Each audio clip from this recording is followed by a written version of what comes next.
네, 안녕하세요. 아는금융 최원입니다. 요새 평생 직장이란 단어 잘 안 씁니다. 회사 옮겨 다니는 게 워낙에 당연해졌죠. 그러다 보니까 예전에는 은퇴할 때쯤에 받는 퇴직금 가지고서 노후 생활비를 쓰고 그랬는데 요새는 중간중간 회사 옮길 때마다 퇴직급여를 받다 보니까 그 퇴직금이 노후까지 써지는 경우가 없는 경우가 많습니다. 받으면 노트북 사거나 여행 가거나 이럴 경우들이 꼭 생기죠. 그렇다 보니까 2022년 4월부터 모든 퇴직급여는 IRP 계좌로 받도록 강제가 됐습니다. 그래서 오늘은 예비 퇴직자분들 그리고 이미 퇴직하신 분들을 위해서 IRP 계좌에 대한 내용들을 총 정리를 해보려고 합니다. 네, 여러분, IRP 계좌는 인디비주얼 리타이먼트 펜션, 그러니까 우리말로 한다면 개인형 퇴직연금 계좌입니다. 이름에 써있다시피 연금입니다, 연금. 노후 생활비를 목적으로 하는 상품이죠. 근데 다만 이제 우리가 일반적으로 시장에서 가입할 수 있는 연금저축이나 연금보험 같은 연금 상품이랑은 좀 달라요. 왜냐면 이름으로 보다시피 퇴직연금이라는 단어가 들어가서 이 퇴직연금이랑 좀 연결이 되어 있습니다. 근데 우리가 이제 퇴직연금을 좀 구분해 볼 필요가 있는데, 우리가 일반적으로 알고 있는 국민연금은 사회보장이라고 해서 1층 연금, 그리고 퇴직연금은 기업에서 보장하는 것에서 2층, 그리고 개인연금은 3층에서 자기가 스스로 보장을 한다고 합니다. 그래서 보통 개인연금은 내가 선택하고 내가 가입해서 운영 관리하는 건데, 퇴직연금은 회사에서 의무로 가입을 하고 운영은 이제 어떤 방식에 따라서 개인이 하느냐 회사가 하느냐 이런 건 좀 달라지죠. 국민연금 같은 공적연금은 나라에서 알아서 모두 의무적으로 가입하고 관리도 나라에서 알아서 합니다. 네, 앞서 본 것처럼 퇴직연금은 기업이 챙겨주는 연금이에요. 근데 회사를 우리가 그만두게 되면 그 관리가 개인으로 넘어오잖아요. 그럼 우리가 돈 쓸 일이 생기니까 노후가 아니라 일찍 그냥 노후가 아닌 다른 자금을 활용하는 경우가 생깁니다. 또 자영업자들 분들 같은 경우는 퇴직급여를 챙겨주는 회사가 없어요. 그러니까 퇴직연금이 아예 없는 경우들이 있죠. 그래서 IRP는 이런 걸 대비하기 위해서 만드는 연금 계좌입니다.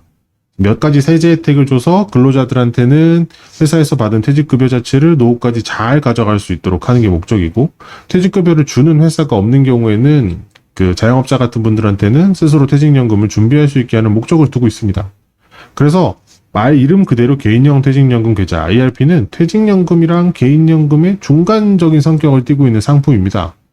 네, 그래서 IRP 계좌의 세제 혜택은 두 가지로 퇴직연금과 개인연금에 대한 걸로 나눠볼 수가 있어요. 그래서 중심적으로는 퇴직급여를 잘 관리해서 연금으로 가져가는 걸 목적을 두는데, 개인이 별도로 준비하는 경우를 해주기 위해서도 혜택을 좀 주고 있습니다.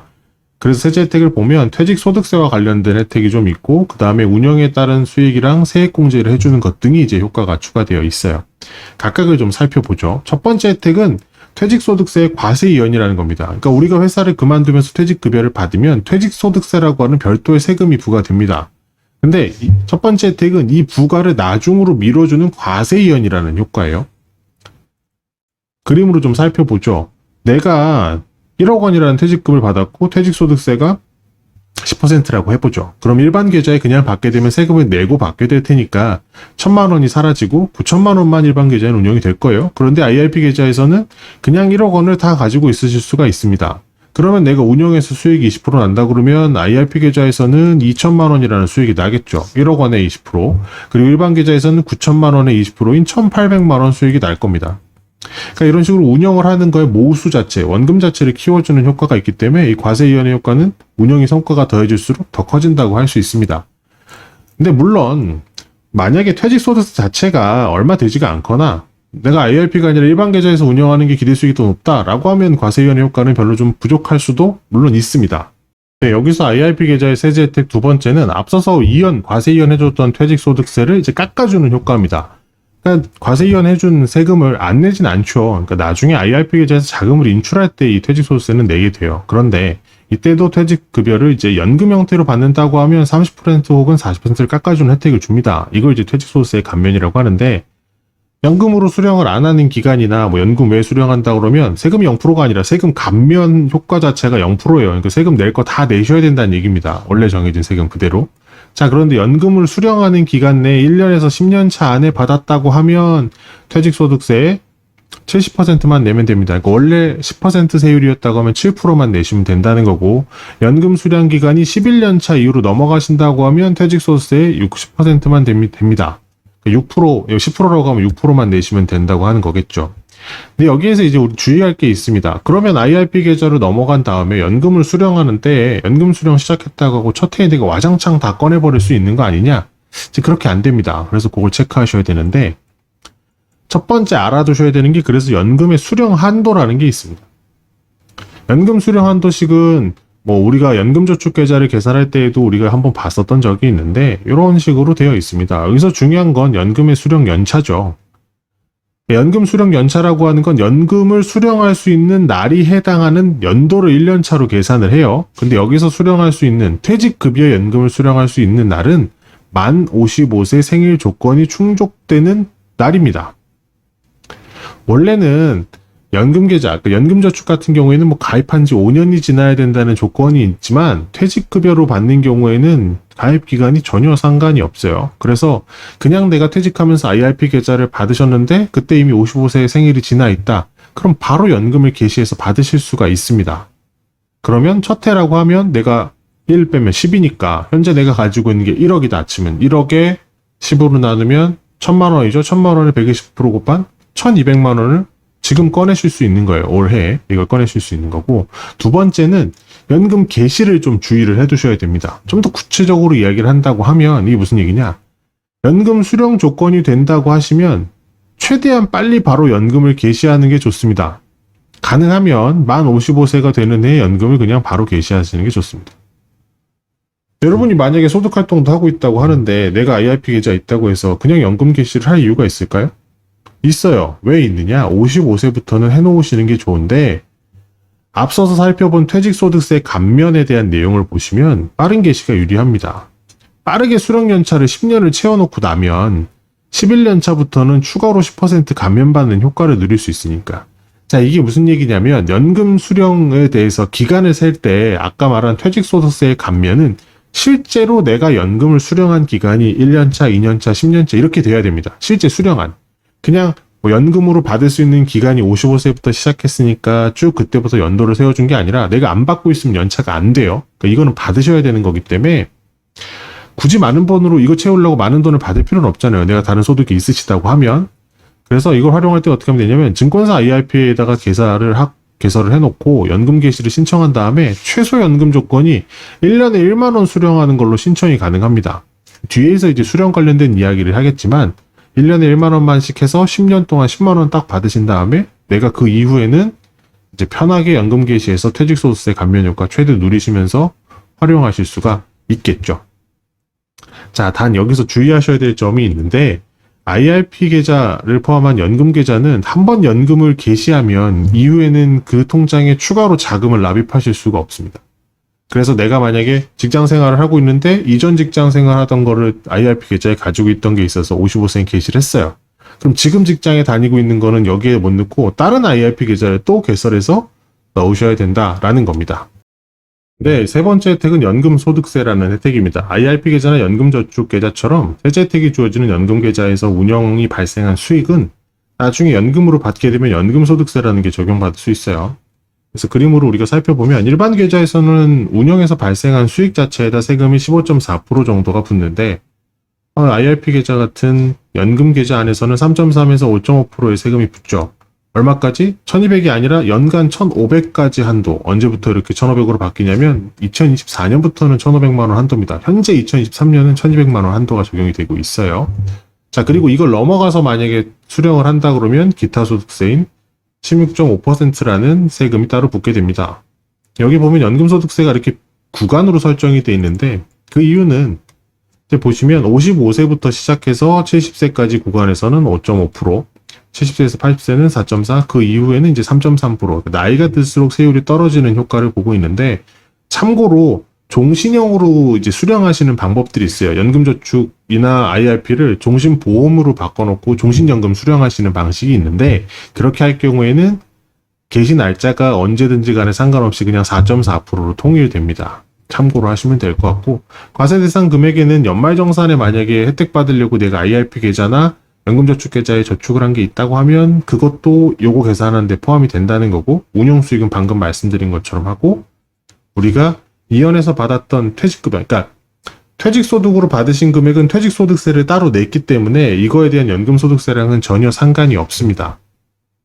연금소득세를 보실 때 IRP에서 좀 주의하셔야 되는 거는 이 연금을 받을 때 연금소득세를 적용받는 금액이 그 해에 받는 모든 연금소득을 합산해서 적용합니다. 앞서 위에서 얘기했던 연말정산 공제받은 거랑 IRP 운용수익 요것들을 다 해서 받는 건데, 그런 거 합산해서 총 연간 1,500만 원이 넘어간다고 하면 무조건 요걸로 16.5%의 기타 소득세로 넘어갑니다. 그래서 주의를 하셔야 돼서, 연금 계좌가 내가 여러 군데 있어서 받는다고 하면 총액을 적절히 관리할 필요가 물론 있습니다. 세 번째 혜택이 종합소득세 세액공제입니다. 연금 계좌, 그러니까 IRP 계좌나 연금저축 계좌는 세액공제 이제 혜택이라는 게 있어요. 원래 이 두 계좌들을 합쳐서 매년 우리가 연 최대 1,800만 원까지의 금액만 납입을 할 수가 있습니다. 근데 그 중에서 IRP 계좌의 경우에는 연간 900만 원까지의 금액에 대해서 종합소득세 세액공제를 적용해 줍니다. 그래서 내가 회사를 다니지 않더라도 이 IRP 계좌를 적극 활용하신다고 하면 세제 혜택을 쭉 받으면서 퇴직급여를 마련할 수 있는 거고, 일반적으로 회사 다니시는 근로소득자의 경우에도 추가로 내가 IRP에 열심히 저축을 하면 세액공제 받으면서 노후자금을 더 마련할 수가 있는 거죠. 그러니까 근로자라면 연말정산할 때, 사업자라면 5월달 종합소득세 신고할 때 이 혜택을 받으실 수가 있는데, 우리가 납입 한도를 다시 한번 정리를 해보죠. 연금계좌, 연금저축이랑 IRP 합쳐서 연간 1,800만 원까지 납입할 수가 있는 거고요. 그 중에서 IRP는 900만 원, 연금저축은 600만 원, 이 세액공제를 적용받을 수 있습니다. 자, 여기 그림에 보시다시피 900만 원이라는 IRP 한도 안에 연금저축의 한도도 들어와 있죠. 그 연금저축에 600만 원 했었으면 IRP 계좌에는 올해는 300만 원밖에 추가로 납입 못한다는 이야기입니다. 그래서 그렇게 납입한 금액에 대해서 세액공제율 소득에 따라 16.5% 혹은 13.2%라는 공제율을 적용을 받아서 세금 혜택을 볼 수가 있습니다. 근데 꼭 이 연금소득에 대한 소득 구간이라 이런 것들을 최대한 채우시는 게 900만 원 채워지면 효과가 물론 좋겠죠. 근데 가능하시다고 한다고 하면 IRP로만 900을 채우시는 것보다는 연금저축 계좌로 일단 채울 수 있는 연 600을 먼저 쓰고요. 그 다음에 IRP에다가 추가 300만 원 활용하시는 것을 추천을 드려요. 왜 그러냐면 나중에 이제 우리가 연금을 수령하는 과정들을 활용할 때에는 연금저축 계좌가 더 유리한 부분들이 있기 때문에, 그거 관련된 거에는 제가 예전에 올려놓은 연금저축 계좌 정리 영상을 한번 참고해 주시면 더 도움이 될 것 같습니다. IRP 계좌를 이제 운용을 하신다고 하면 특징적이라고 할 수 있는 건, IRP 계좌는 연금저축 계좌랑 다르게 그냥 현금으로 넣어놔도 이자가 생기긴 합니다. 지금 현재는 좀 전체적인 금리가 올라와서 증권사의 IRP 계좌 같은 경우는 CMA 금리나 3% 정도대의 금리를 그냥 준다라고 보시면 되는데, 그렇게 둘 수는 없죠. 우리가 운영을 하셔야 되기 때문에 예금, 채권, 펀드, ETF 같은 것들도 운영을 할 수 있어요. 근데 금융사마다는 좀 차이가 있고, 그 다음에 운영 비중에 있어서 투자자산의 비중 제약들이 있긴 한데, 관련된 내용을 좀 보면 은행하고 보험, 증권사, 금융기관 모두에서 IRP 계좌는 개설하실 수가 있어요. 근데 금융기관마다 운영하실 수 있는 상품에 대한 것들은 좀 차이가 있긴 합니다. 일단 펀드는 증권사나 보험이나 은행이나 기본적으로는 이용은 가능합니다. 그런데 이제 보험사 경우에는 펀드를 직접적으로 선택하는 거엔 제약이 있는 경우들이 물론 있기는 해요. 보험사는 ETF는 아예 안 되고 증권사는 당연히 자유롭게 활용할 수 있고, 은행에서 경우에는 일부 가능한 게 있고 불가능한 게 있고 좀 선택지에 좀 제약이 있을 수가 있습니다. 리츠는 증권사만 가능하고, 채권도 일부 증권사만 가능하고, 모델 포트폴리오형 보험이나 변액보험 같은 운영 상품들은 보험사에서만 당연히 가능하고요. 예금이나 ELB 같은 안정형 상품은 증권사, 보험사, 은행 다 가능한데, ELS라고 하는 우리가 알고 있는 상품들 같은 경우도 증권사 혹은 일부 은행에서는 좀 취급이 가능해서 그 차이는 있습니다. 물론 이런 투자 자산들을 내가 운영하고 싶은 만큼 다 할 수는 없어요. 위에서 잠깐 보셨지만 투자 자산의 비중에는 최대 70%로 제한이 되어 있고요. 최소한 30% 정도 비중은 예금이나 국고채, ELB 같은 원금 보장 혹은 원금 보장에 준하는 안전자산에 투자를 하셔야 됩니다. 쉽게 말해서 국고채가 원금이 보장되진 않아요. 금리가 움직이거나 하게 되면 국고채의 수익률도 떨어질 수가 있어서 마이너스가 날 때가 있죠. 근데 그만큼 안정한 자산이라고 분류할 수 있는 것들이 되어서 최소한 30%는 가져가야 된다는 거고요. 다만 이제 TDF라던가 디폴트 옵션 같은 걸 선택을 해서 IRP 계좌 안에서 운영을 하신다고 하면 이 별도의 30% 안전자산 비중을 신경 쓰실 필요는 없긴 합니다. 우리가 이번에는 그럼 각각 상품들에 대해 내용을 좀 구체적으로 좀 살펴보겠습니다. 예금이라고 하는 경우에는 은행이랑 저축은행에서 발행하는 상품을 활용할 수가 있어요. 근데 일반 은행에서 그냥 판매되는 예금 상품의 금리 등에서는 좀 차이가 있을 수 있습니다. IRP 계좌에서 우리가 선택할 수 있는 건. 그러니까 IRP 계좌에서 우리가 예금을 구매할 수 있는데 그건 언제 결정이 되냐면 매월 말이 되면 각 은행들에서 퇴직연금 계좌에서 판매될 예금 금리들을 확정해서 발표를 합니다. 이때 적용된 금리가 한 달 동안 IRP나 DC나 DB 같은 퇴직연금 계좌 안에서 운영할 수 있는 예금 금리로 적용이 돼요. 그래서 다만 경우에 따라서는 특정 은행이 예금 상품이 출시되지 않거나 판매하고 있는 월 중간에 갑자기 판매가 중지되는 경우가 있어요. 그러니까 이 경우는 뭐냐면 해당 은행의 예금의 한도가 이제 팔려고 했던 게 전부 소진이 됐거나 혹은 뭐 다른 별다른 이유들이 있어서 이제 갑자기 중단되는 경우가 있는데 대부분은 이제 저축은행들이 이제 금리를 높게 해놨다가 그 한도를 뭐 금방 내려버린다거나 등등의 이유가 발생할 수는 있습니다. 그 다음 이제 펀드죠. 펀드의 경우에는 연금저축계좌처럼 IRP 계좌에서만 거래가 가능한 펀드가 구분이 되어 있습니다.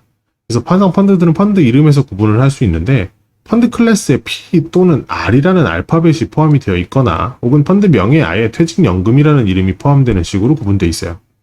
그러니까 펀드 클래스가 P로 구분되는 경우에 연금저축 계좌형이 따로 있고 IRP 계좌형이 따로 있을 수 있어서 P에 1이나 P2 이런 식으로 구분하는 숫자가 붙어있는 경우들이 있습니다.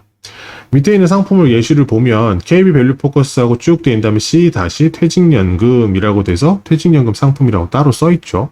한국투자 글로벌 전기배터리 증권투자 같은 경우에 CR이라고 해서 뒤에 R이 들어가면서 퇴직연금 여행이 따로 나와 있고 신용밸류 고배당은 CP2라고 해서 P2가 들어가서 퇴직연금인 게 따로 보관이 되어 있습니다.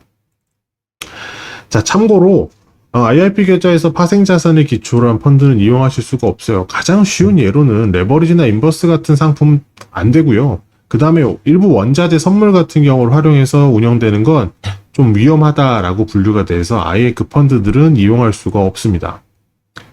그리고 주의하셔야 될 게 있는데 금융사마다 IRP 계좌에서 이용할 수 있는 펀드의 풀은 다릅니다. 우리가 연금저축에 관련된 것도 비슷한 얘기를 드렸는데 증권사는 펀드를 판매하는 대리점이고 펀드는 자산운용사에서 만들어 놓은 상품입니다. 그래서 운용사와 증권사가 계약이 안 돼 있을 경우에는 그 회사가 취급을 안 하기 때문에 확인하시는 방법은 어떻게 하냐면 개별 증권사 홈페이지에 들어가셔서 내 퇴직연금 계좌 펀드들을 쭉 확인하시거나 은행들에도 각각 그렇게 확인하시는 방법이 있는데 이게 사실 좀 어렵죠. 그렇기 때문에 펀드 솔루션이라는 사이트가 있습니다. 거기를 이용하시게 되면 로그인 하신 이후에 지원센터의 판매사 안내 메뉴 활용하면 금융사들이 다 뜹니다. 그럼 각 금융사별로 판매할 수 있는 상품들을 조회하실 수가 있습니다. 자, 그 다음 ETF랑 리츠의 경우인데 거래소에 상장돼서 운영되는 거기 때문에 기본적으로 ETF나 리츠 같은 그 증권 거래소에 상장된 상품들을 이용하는 증권사에서는 아주 자유롭게 다 이용하실 수가 있고 모든 회사가 동일하게 돼요. 그런데 은행의 경우에는 ETF가 일부 취급이 되긴 하는데 다 안 되는 경우들이 있습니다. 그리고 추가로 알아두셔야 되는 건 아까 말한 것처럼 펀드처럼 파생상품을 기초자산으로도 한 투자가 불가능합니다. 그래서 레버리지나 인버스라는 이름이 붙어있는 ETF는 이용을 하실 수가 없습니다. 채권의 경우에는 이 장외 채권을 투자자산으로 IRP 계좌에서 활용하실 수가 있어요. 현재 증권사 IRP 계좌에서 직접 이용이 이제 할 수 있는데 모든 증권사가 이용 가능하신 건 아니긴 해요. 지금 보면 직접 본인이 거래하실 수 있는 건 미래에셋, 삼성, 한국투자증권 정도는 본인이 모바일 앱을 통해서 장외 채권들을 거래하실 수가 있고요. 다른 경우에는 증권사의 콜을 이용해서 전화로 가능하신 경우가 있거나 아니면 아예 이용이 불가능하시거나 등등이 있습니다. 그럼 각 금융사마다 확인을 하셔야 되는데 이 장외 채권 거래하시려고 하면 증권사마다 당일 판매 가능한 물량이 오전 중에 확정됩니다. 보통 10시 반에서 11시 사이에 확정이 되고 11시부터 한 4시 사이 정도의 매매를 그때 할 수 있게 됩니다. 정해진 한도 수량이 다 매매가 나가고 나면 그 장외 채권을 매수할 수 없고 뭐 이런 제약들이 있으니까 이 부분은 이용하시기 전에 꼭 확인을 하시고 운영을 하셔야 됩니다. 네, IRP 계좌의 특징적인 상품 중에 하나가 이제 디폴트 옵션이라는 거죠. 2022년 7월에 퇴직연금 제도에 디폴트 옵션이라는 제도가 도입이 됐습니다. IRP 계좌랑 이제 DC 계좌 등에 다 도입이 됐는데 이게 왜 그러냐면 우리나라 퇴직연금 운영 성과가 다른 나라랑 비교하면 대단히 저조합니다. 뭐 2011년부터 21년 기준으로 따지면 한국은 한 2점에서 2.5% 정도 수준인데 진짜 보수적으로 운영한다고 하는 일본 같은 경우 사람들 성향이 저축만 좋아할 것 같은 일본도 5.5%를 냈습니다. 근데 그거에 비하면 되게 부전하죠. 근데 이렇게 낮은 수익률을 내는 이유 자체는 기본적으로 전반적인 원리금 보장형 상품이 굉장히 높습니다. 우리나라 보시면 2021년 말 기준으로 놓고 봤을 때 원리금 보장이 70%, 9%, 66%, 그러니까 70%에서 60% 정도로 육박을 하죠. 보수적이라고 하는 일본 같은 경우에도 한 45% 정도라고 보는 걸 보면 투자 자산의 비중이 굉장히 적습니다. 그러니까 물론 안정지향적인 성향인 것도 있지만 이제 관심도 없고 좀 지식이 없어서 방치하시는 경우가 많죠. 그래서 디폴트 옵션이라고 하는 건 뭐냐면 그러니까 일이 바쁘거나 퇴직연금 그런 것 때문에 퇴직연금 운영을 방치하는 사람들을 위해서 도입이 돼 있어요. 그래서 말 그대로 기본값을 제공한다라는 목적으로 각 금융사별로 고객이 선택할 수 있는 디폴트 옵션이 제공이 됩니다. 이 얘기는 뭐냐면 각 금융사별로 디폴트 옵션이라는 게 다른 상품들이 다양하게 나와 있어요. 그래서 각각의 상품을 비교하는 건 다른 영상에서 한번 추가로 다뤄보도록 하고요. 우리가 개요를 좀 나눠서 살펴를 본다고 하면 금융사에서 제공하는 포트폴리오는 이제 초저위험, 저위험, 중위험, 고위험, 초고위험이라고 해서 5가지 위험군으로 나눠서 제공을 하게 되어 있습니다. 그래서 이게 일종의 포트폴리오를 내놓는 건데, 각 위험군별로 이제 포트폴리오 구성하는 상품은 좀 차이가 있긴 하지만, 그래도 대략적으로 안을 구성하는 형태는 금융사별로 비슷하니까 우리가 참고를 한번 좀 살펴볼게요. 지금 보여드리는 거는 예시가 이제 한국투자증권에서 제공하고 있는 디폴트 옵션들에 대한 걸 각각 별로 이제 샘플을 뽑아온 건데, 대부분 디폴트 옵션은 두세 가지 정도의 예금이랑 TDF나 EMP 펀드를 혼합해서 구성이 되어 있습니다. 그래서 보면 이게 이제 초저위험 같은 경우가 예금이 2가지가 들어가서 예금 50% 쪽에서 정기예금 2개가 들어가 있고, 저위험군으로 되어 있는 게 TDF 2025, 2030 그리고 정기예금이 60% 들어가 있는 형태 되어 있고, 그리고 중위험의 상품은 TDF 2035, 2035 그리고 예금이 40% 들어가는 형태로 운영이 되어 있고, 그리고 좀 고위험은 예금이 없이 TDF 2045 2가지만 섞어서 50%씩 해서 구성이 되어 있습니다. 그러니까 기본적으로 안정적인 운영을 위해서 TDF나 EMP 펀드 같은 자산 분산되는 상품을 운영을 하고 있는데요. 이렇게 디폴트 옵션이 구성되어 있다고 해서 별도의 금융사의 수수료가 나가진 않습니다. 그 안을 구성하고 있는 상품의 보수는 당연히 발생을 하는데 별도의 수수료는 없고요. 참고로 말씀드리면 이 TDF들이 들어가 있는 거는 별도 상품을 내놓는 경우는 아닌데, 간혹 이제 초저위험이나 이렇게 중간에 들어가는데 보면 예금 상품이 들어가죠. 그러니까 디폴트 옵션용 예금은 그냥 선택할 수 있는 IRP나 이런 예금보다 금리를 한 0.1% 더 주는 경우들도 있기는 합니다. 네, 앞서서 운영, 혜택 등을 좀 IRP 계좌에 대해서 알려봤는데, 그 다음에 확인하실 거는 IRP 계좌는 계좌 수수료라는 게 있습니다. 이 내용을 좀 정리해 보려고 하고, 그리고 IRP 계좌는 기본적으로 금융사 한 군데당 1개만 개설할 수 있습니다. 근데 나중에 연금 개시를 한다고 그러면 그 회사에 하나 더 만들 수 있는데, 다른 말로 하면 금융사 한 군데당 1개씩 다 만들 수 있는 거예요. 그럼 이게 다 만들 수 있냐? 그 이야기도 좀 더 나눠보죠. 먼저 수수료부터 봅시다. IRP 계좌는 퇴직연금 계좌 일종이기 때문에 수수료가 부과가 돼요. 원래 우리가 회사에서 퇴직급여 운영할 때 있는 DB나 DC 같은 경우는 이 수수료를 회사에서 냅니다. 그러니까 우리 신경 쓸 필요가 없어요. 근데 IRP 계좌는 내가 내야 되죠. 그러니까 꼭 알아두셔야 됩니다. 그래서 IRP 계좌의 수수료는 운영관리 수수료, 자산관리 수수료 이런 내용들이 있는데 이걸 다 볼 필요는 없고, 각 금융사별로 그럼 수수료가 얼마인지를 우리가 알아야겠죠. 각 사이트마다 들어가서 보실 수 있지만 그거 힘드니까 금감원에 가셔서 연금상품 비교공시라고 하는 탭에 퇴직연금 비교공시, 그 다음 맞춤형 수수료 비교 메뉴를 활용하시면 조회를 하실 수가 있습니다. 그래서 2023년 우리가 8월 기준으로 해서 우리 한번 조회를 해본 것들을 쭉 보죠. 증권사, 보험, 은행 나눠놨는데, 증권사 중에 KB, NH, 삼성, 신한, 유한타, 하나금융, 한국포스, 하나투자증권, 여기 한국투자증권이 빠졌네요. 한국투자증권도 해서 수수료율이 다 거긴 0%입니다. 수수료가 없어요. 그런데 보험하고 은행사들은 쭉 있고, 보험 중에 제일 싼 건 롯데손해보험이 지금 운영 수수료가 0.2% 붙어 있고, KDB 같은 경우는 0.6% 나가네요. 은행 같은 경우도 KDB 산업은행이 0.2, 제주은행은 0.35% 정도가 나갑니다. 그래서 똑같은 운영 성과를 내더라도 저렇게 수수료가 나가는 데선 저만큼씩을 계좌의 잔고만큼에서 매년 빼나간다라는 걸 알아두시면 되는데, 수수료가 당연히 낮은 곳을 이용하시는 게 유리하겠죠. 근데 지금 여기에서 금감원 비교한 걸로 확인하신 수수료가 있다고 해도 그걸 꼭 믿으셔야 되는 건 아니에요. 왜 그러냐면 비대면 개설하는 경우랑 영업점 개설하는 방식 등에 따라서 수수료 차이가 있을 수 있습니다. 그리고 일부 보험사들 같은 경우는 저기 써 있는 거랑 다르게 운영하는 방식이 뭐 원리금 보장형 되는 거냐 아니면 실적 배당형이냐에 따라서 차이가 나는 경우들도 있으니까 꼭 개설하시기 전에 개설을 확인하시는 것들이 필요합니다.